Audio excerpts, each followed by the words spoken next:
Blackthorn Woods was a place of whispers and shadows. The trees stood tall and menacing, their branches twisting together like skeletal fingers. Deep in the heart of the woods loomed Blackthorn Mansion, a once grand estate now shrouded in an eerie silence. The mansion had been abandoned for years, ever since its owner, the reclusive artist Victor Gray, vanished without a trace. Victor was a man of passion and intensity, known for his haunting portraits and stormy personality. He had poured his heart and soul into his art, often secluding himself in his mansion for weeks on end. Then one day he was gone, vanished. Some whispered of foul play, of jealous rivals and secret affairs. Others claimed that Victor's art had attracted dark forces, forces that ultimately consumed him. Whatever the truth, the mansion remained a silent testament to Victor's mysterious fate. Locals avoided the woods, their unease fueled by strange occurrences and unexplained noises. The air itself felt heavy with unspoken secrets and the lingering presence of something unseen. Blackthorn Mansion had become a place of fear, forever marked by the shadow of Victor Gray. Emily, the town librarian, was the first to notice. She had always been drawn to the history of Blackthorn Mansion and its enigmatic owner. One blustery afternoon, while researching local folklore, she stumbled upon an old journal hidden amongst Victor's donated belongings. The journal was filled with Victor's rambling thoughts and sketches, his frustration and despair bleeding through the pages. As Emily delved deeper into the journal, she began to experience strange phenomena. She heard whispers in the quiet library, faint murmurs of her name seeming to drift from the very walls. Books flew off shelves, their pages rustling like frantic wings.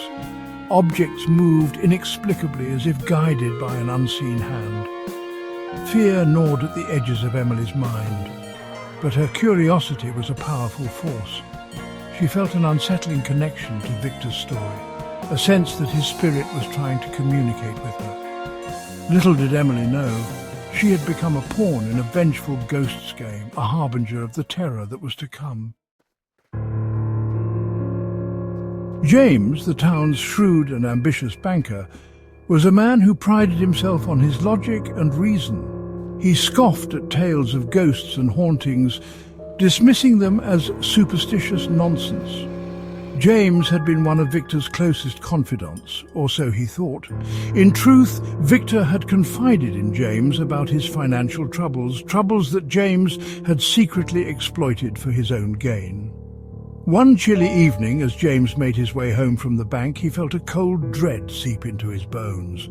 The wind howled around him, carrying the sound of distant screams. He quickened his pace, his heart pounding in his chest. As he reached the bridge that led out of town, he saw a figure standing in the middle of the road. It was Victor. His eyes burned with a cold, otherworldly fire, his face twisted in a mask of rage. James stumbled back, his breath catching in his throat.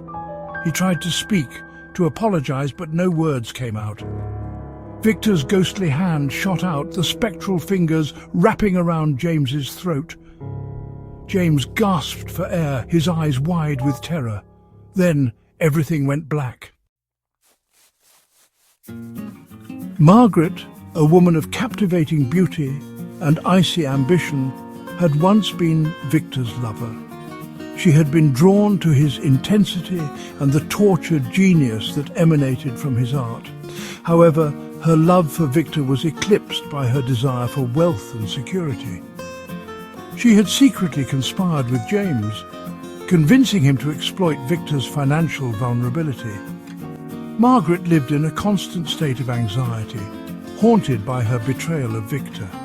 She threw herself into her social life, seeking solace in the company of others, but the guilt gnawed at her. Sleep became a distant memory, replaced by nightmares of Victor's accusing eyes and the chilling touch of his spectral hand. One evening, as Margaret prepared for a grand ball, she felt a cold spot in the air. The temperature in the room plummeted, and the scent of decaying roses filled her nostrils. She turned to see Victor standing in the reflection of her vanity mirror. His eyes, once filled with love, now burned with hatred and a desire for vengeance. Margaret screamed, her hand flying to her throat as if to ward off an unseen attack. When the guests arrived, drawn by her terrified cries, they found Margaret slumped over her vanity, her face contorted in a mask of sheer horror. She was cold to the touch, her heart forever silenced by the ghost of her former lover.